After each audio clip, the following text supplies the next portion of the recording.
Basketball Bells: How Two Teams and One Scrappy Player Put Women's Hoops on the Map by Sue Macy, illustrated by Matt Collins. Nobody can ever accuse me of being a girly girl. Sure, I can sashay around in a ruffled skirt carrying a parasol if I have to, but I'm a lot more comfortable in breeches and spurs. My name is Agnes Morley. I grew up working on my family's ranch in New Mexico. Getting dirty came with the territory. My mother hoped sending me to Stanford University would make me a lady. What would she say if she saw me now, hurrying through the streets of San Francisco to play basketball? I'm sure she'd prefer that I was going to tea on the arm of a handsome gentleman. Not today. In fact, there will be no gentlemen at the game. Our opponents from Berkeley don't feel it's proper for women to perspire in front of men. I think that's silly. At Stanford, we play our games outdoors, where anyone can see. Some people feel women shouldn't play basketball at all. The game, of course, was designed for men. Then Senda Berenson, a teacher at Smith College in Massachusetts, adapted the rules to make it less rough for women. One thing she did was draw lines that divided the court into 3 sections. Women are assigned to a section, and they have to stay there. In the men's game, players are allowed to run all over the court.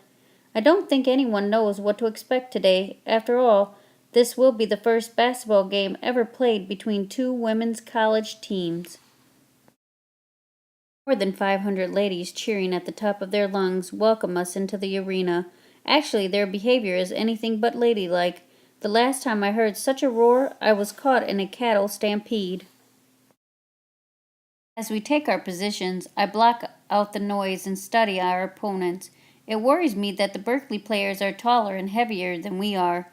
Out on the range, I've held my own against antelope and coyotes and even grizzly bears, but as a guard on our team, I'll have to stand up to 3 sturdy forwards charging their basket. Can I do it? It's time to find out. A hush falls over the crowd as the referee tosses the big, stuffed leather ball in the air to start the game. I stand alert, ready any time the sphere comes towards me. When I catch it, I whip it to Stella in the center of the court. She throws it to our forwards so one of them can shoot it at our basket. Sometimes, though, my opponents are too quick. Over and over I find myself pushed onto the hard floor in a scramble for the ball. My opponents and teammates dive on top of me, and I am crushed under their weight. It's women's basketball is a tamer version of the men's game. I'd hate to see how men play. Most of the action in the first half is across the court near our team's basket. Midway through the half, Stella throws the ball to Maddie, one of our forwards. She takes a long shot.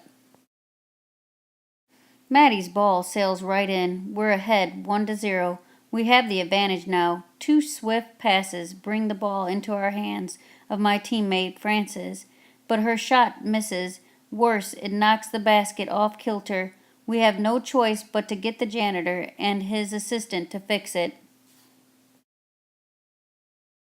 Out they come, the only men in the building. The assistant stares at us so intently, he almost knocks the janitor off his ladder. When the basket is secured, the 2 men make a hasty exit. The ball back in play, the momentum shifts. Berkeley's captain throws a stinging pass to one of her forwards. She launches a shot that lands right in the basket. We are tied 1-1. For the rest of the first half, we try mightily to break the deadlock, but no one else scores. Berkeley comes back from the halftime break with even more energy. It seems that the ball is always whizzing around me as our opponents push to their basket. My teammates and I jump and lunge to stop all of their shots. Berkeley's guards play just as fiercely around our basket, and neither team scores. Suddenly, a piercing whistle stops the action. In our frenzied activity, both teams have committed fouls. Now, 1 player from each team gets to take a foul shot. One of Berkeley's forwards steps up to shoot. I watch helplessly. The rules forbid us from blocking foul shots. Go, Edith! Someone yells from the stands. She closes her eyes for just a second, as if to see the shot in her mind. Then she heaves the ball. It sails through the air and misses. Frances steps up for our team. The arena is so quiet I can hear the wind rustling the American flag outside. Frances turns the ball around in her hands before launching it with terrific force. It flies towards the basket and drops it right in. We are ahead 2-1. Our fans cheer wildly. The Berkeley faithful shout for their team to pull even. We struggle to keep them off balance, determined that Stanford will win the battle this day. Finally, time runs out. Victory is ours. We laugh and hug one another, beside ourselves with joy. We even give a cheer for the other team, and they for us. What a sight we all are. Our hair is messy, our bloomers are torn, our faces are streaked with sweat. This might not be what my mother had in mind when she sent me to Stanford to become a lady, but I think that a lady can be tough and strong as well as refined and polite. She can even play basketball.